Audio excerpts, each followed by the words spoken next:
अस्सलाम वालेकुम नाज़रीन, KTN न्यूज़ में भली कार आऊं आहियां रोशनी मेमन। नाज़रीन, सभ खां पहिरीं अहम ख़बर असां शेयर कंदासीं। मलीर खां सिटी थाणे आॾो बि शहरी गैर महफ़ूज़ बणिजी विया आहिनि। रिक्शे सवार ग्रुप सरगर्म थी वियो आहे। अहम ख़बर असां शेयर कयूं पिया। मलीर खां रिक्शे सवार जवाबदारनि जे KTN न्यूज़ जे शिफ्ट इंचार्ज एहसान लाशारी जे वालिद खां फुर कई वई आहे।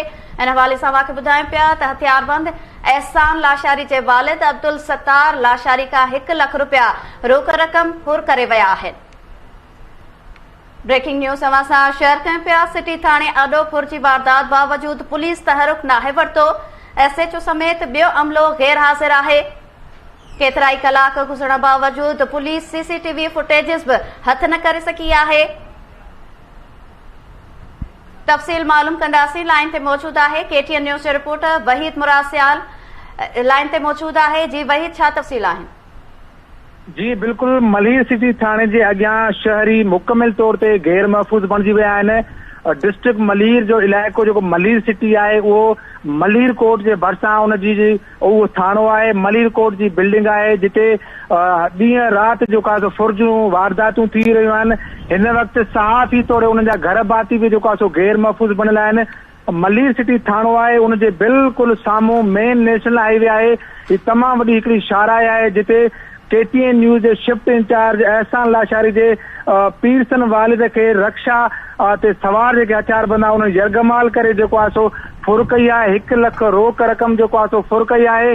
3 कलाक गुज़री वञण जे बावजूद मलीर सिटी थाणे जी पुलिस न फुटेजिस हथ करे सघी आहे, न फौरन खे गिरफ़्तार करे सघी आहे।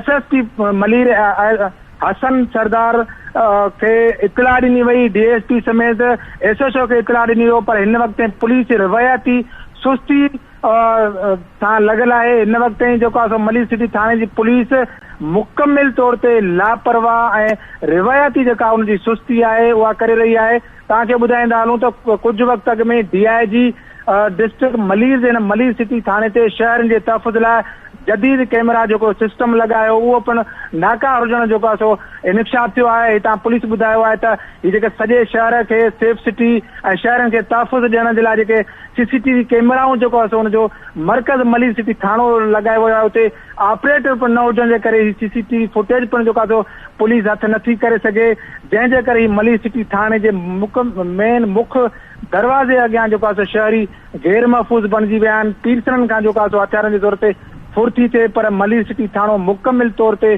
पुलिस का बि कार्रवाई करण लाइ तयारु न आहे। तव्हांखे ॿुधाईंदा हलूं त SSP सां राब्तो थियो आहे, हितां जे SHO सां राब्तो थियो आहे, सॼी इंतज़ाम सां राब्तो थियो आहे। 3 खां 4 कलाक गुज़री वञण जे बावजूद मलीर सिटी जेको आहे थाणे जी पुलिस मुकमिल तौर ते लापरवाह। हिन वक़्तु पुलिस कख बनी बीणो न आहे कयो। असां हिन वक़्तु बि जेको थाणे जे अंदरि मौजूदु आहियूं, पर पुलिस जेका उहा रवायती गफ़लत ऐं सुस्ती जे जेको आहे ऑपरेटर CCTV जेका हिते जदीद निज़ाम जेको आहे लॻायो आहे हुनजो इहो बहानो पई ॼाणाए त असां वटि ऑपरेटर न आहे। अॻिलो जेको SHO उहो 2 ॾींहं अॻु बदिली थी चुको आहे, जंहिंजे करे असां वटि पासवर्ड न हुजण जे करे CCTV फुटेज हथ नथा करे सघूं। इन करे पुलिस जी जेका रिवायती गफ़लत साम्हूं आई आहे। तव्हांखे ॿुधाईंदा हलूं त मलीर सिटी जेको थाणो आहे उहो हिते मलीर कोर्ट जे भरिसां मेन शाहराह ते मौजूदु आहे। शहरनि जी हिफ़ाज़त लाइ जेको आहे थाणो क़ाइमु कयो वियो, पर अफ़सोस जो मक़ाम इहो आहे त हिन वक़्तु पीरसन शहरी सहाफ़ी वकील आम जेके माण्हू आहिनि उहे गैर महफ़ूज़। ठीकु आहे, वॾी महिरबानी नाज़रीन। मलीर खां वहीद मुरासियाल तफ़सील ॾिना आहिनि। वाक़िअ ॿुधायूं पिया सिटी थाणे आॾो बि शहरी गैर महफ़ूज़ बणिजी विया आहिनि। रिक्शे सवार ग्रुप सरगर्म थी विया आहिनि। रिक्शे सवार जवाबदारनि KTN न्यूज़ जे शिफ्ट इंचार्ज एहसान लाशारी जे वालिद खां फुर कई आहे। इन हवाले सां वधीक तफ़सील मालूम कंदासीं। लाइन ते मौजूद आहे KTN न्यूज़ जो रिपोर्टर अब्दुल्ला सोलंकी। जी अब्दुल्ला, ॿुधाइजो हीउ वाक़ियो कीअं पेश आयो आहे? ॾिसो, हीअ एहसान लाशारी असांजो जेको शिफ्ट इंचार्ज आहे उन्हनि जे वालिद साहिब अब्दुल सत्तार लाशारी खे यरगमाल करे जेको आहे 1 लख रुपया रोक रक़म जेकी उहा फुर कई वई आहे। जॾहिं त वाक़ियो हिन रक्शे अंदरि ई पेश आयो आहे। पहिरियां कराची अंदरि जेके स्ट्रीट क्रिमिनल हुआ उहे मोटरसाइकिल ते फुर कंदा हुआ, ऐं हाणे जेको आहे रक्षा में ठगी करे ऐं यरगमाल करे माण्हुनि खे फुर कई पियो वञे। जॾहिं त SSP मलीर हसन सरदार अमन खान खे बि जेको आगाह कयो वियो, पर मलीर सिटी थाणे जी पुलिस SSP खे जेको आहे अॻियां बि जेको आहे पूरी जेको आहे फौरन अॻियां जेको बेवस मञल आहे। हिन वक़्तु बि जेको मुंहिंजो राब्तो थियो SSP ऐं DIG ईस्ट मुक़दस हैदर सां, त हुन ॿुधायो त अॼु असांजो वर्कशॉप हो जंहिंमें तमामु जेको पुलिस मसरूफ़ हुई, जंहिंखां पोइ हिन वक़्तु जेको आहे पुलिस पहुती आहे। गुज़िरियल 4 कलाकनि खां शिफ्ट इंचार्ज KTN जो जेको एहसान लाशारी ऐं संदसि वालिद जेका वारदात थी आहे उहे उते इंतज़ारु करे रहिया हुआ। उन खां पोइ जेको आहे हींअर SHO थाणे ते पहुता, जंहिं थाणे ते SHO ई न हुजनि उन ते उनजे अॻियां फुरियूं ज़रूरु थींदियूं, छाकाणि त हिन वक़्तु बि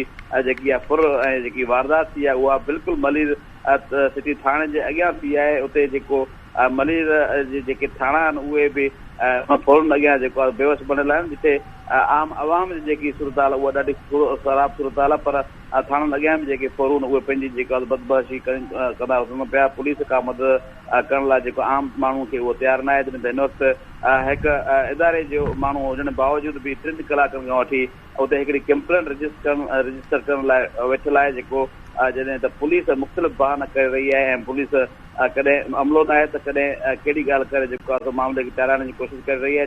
SSP ऑफिस में जेको वर्कशॉप थियण जेके बहाना कया पिया वञनि, पर ईअं बि न आहे जो पूरी कराची अंदरि जेके पुलिस ऑफिसर कमु कनि था पिया उन्हनि खे हिकु वर्कशॉप में बंदि कयो वञे ऐं पोइ पूरो शहर जेको आहे फुरिजी वञे ऐं उते कोई बि मौजूदु न हुजनि। ॿिए पासे इहा वॾी अफ़सोस जहिड़ी ॻाल्हि आहे त CCTV फुटेजनि लाइ जॾहिं जेको वञण लाइ तयारु हुया त उते ऑपरेटर मौजूदु न आहे, त थाणे अंदरि जेके CCTV फुटेज कढण लाइ ऑपरेटर हूंदो आहे उहो ऐं उन सां गॾु टेक्निकल टीम बि जेको आहे थाणे में मौजूदु न। मलीर सिटी ऐं थाणे अंदरि तव्हांखे थाणो लॻंदो ई न, आम शहरी जेको आहे उहो ॾाढो परेशान लॻो पियो आहे।